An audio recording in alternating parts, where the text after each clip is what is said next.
World News in 5. News and developments making headlines around the world in 5 minutes. World News in 5. Here on Radyo Pilipinas Worldwide. Good day. This is World News in 5 here on Radyo Pilipinas World Service. China has successfully landed its second uncrewed craft on the far side of the moon, where scientists believe precious rocks and soil contain remnants that could answer as to how planets are formed. The China National Space Administration, or CNSA, said the Chang'e 6 landed in the South Pole Aitken Basin, a huge impact crater estimated to have been formed more than 4 billion years ago.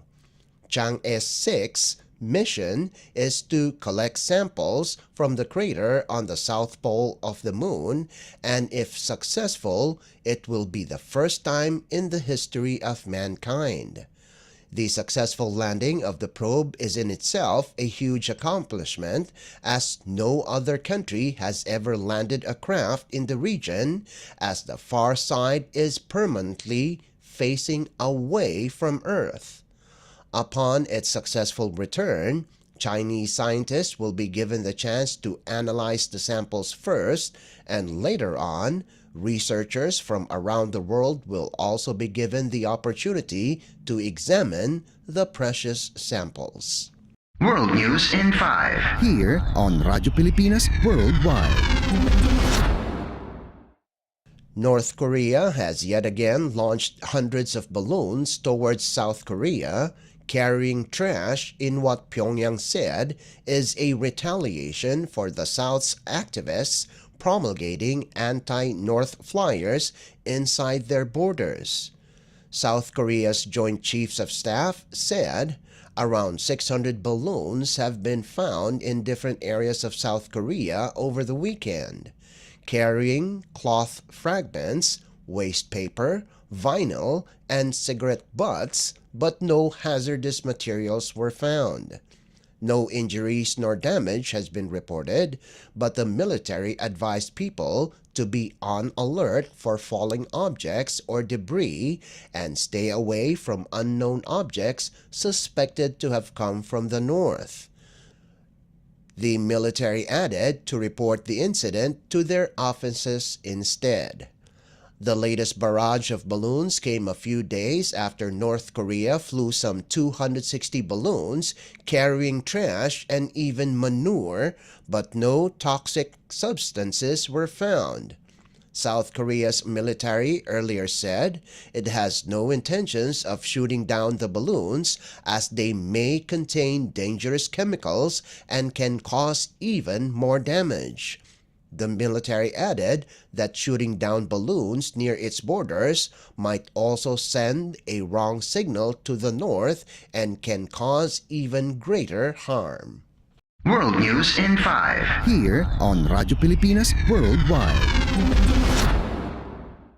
And news from the Philippines Foreign Service posts, the Philippine Embassy in Egypt organized a lecture entitled Philippine UNESCO World Heritage Sites, Safeguarding Nature, Culture, and Community as part of its celebration of Philippine Heritage Month last May.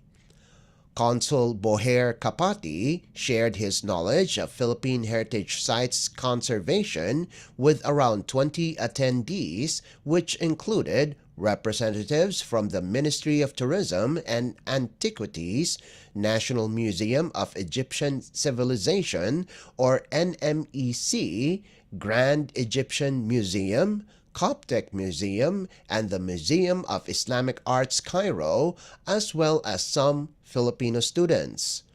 Consul Kapati's lecture featured best practices and case studies on heritage site management in the Philippines. In some of these Philippine heritage sites, the local communities play a major role in their preservation, and at the same time, their way of life are also affected when these heritage sites are not maintained. There are 6 UNESCO World Heritage Sites, 3 cultural: historic town of Vigan in 1999, Baroque churches of the Philippines in 1993, rice terraces of the Philippine Cordilleras in 1995, and 3 natural: Puerto Princesa Subterranean River National Park in 1999, Tubataha Reefs Natural Park in 1993, and Mount Hamigitan Range Wildlife Sanctuary. World News in 5. Here on Radyo Pilipinas Worldwide. And that concludes today's edition of World News in 5. For Radyo Pilipinas World Service, this is Leo Magpayo. Good day. World News in 5. News and developments making headlines around the world in 5 minutes. World News in 5. Here on Radyo Pilipinas Worldwide.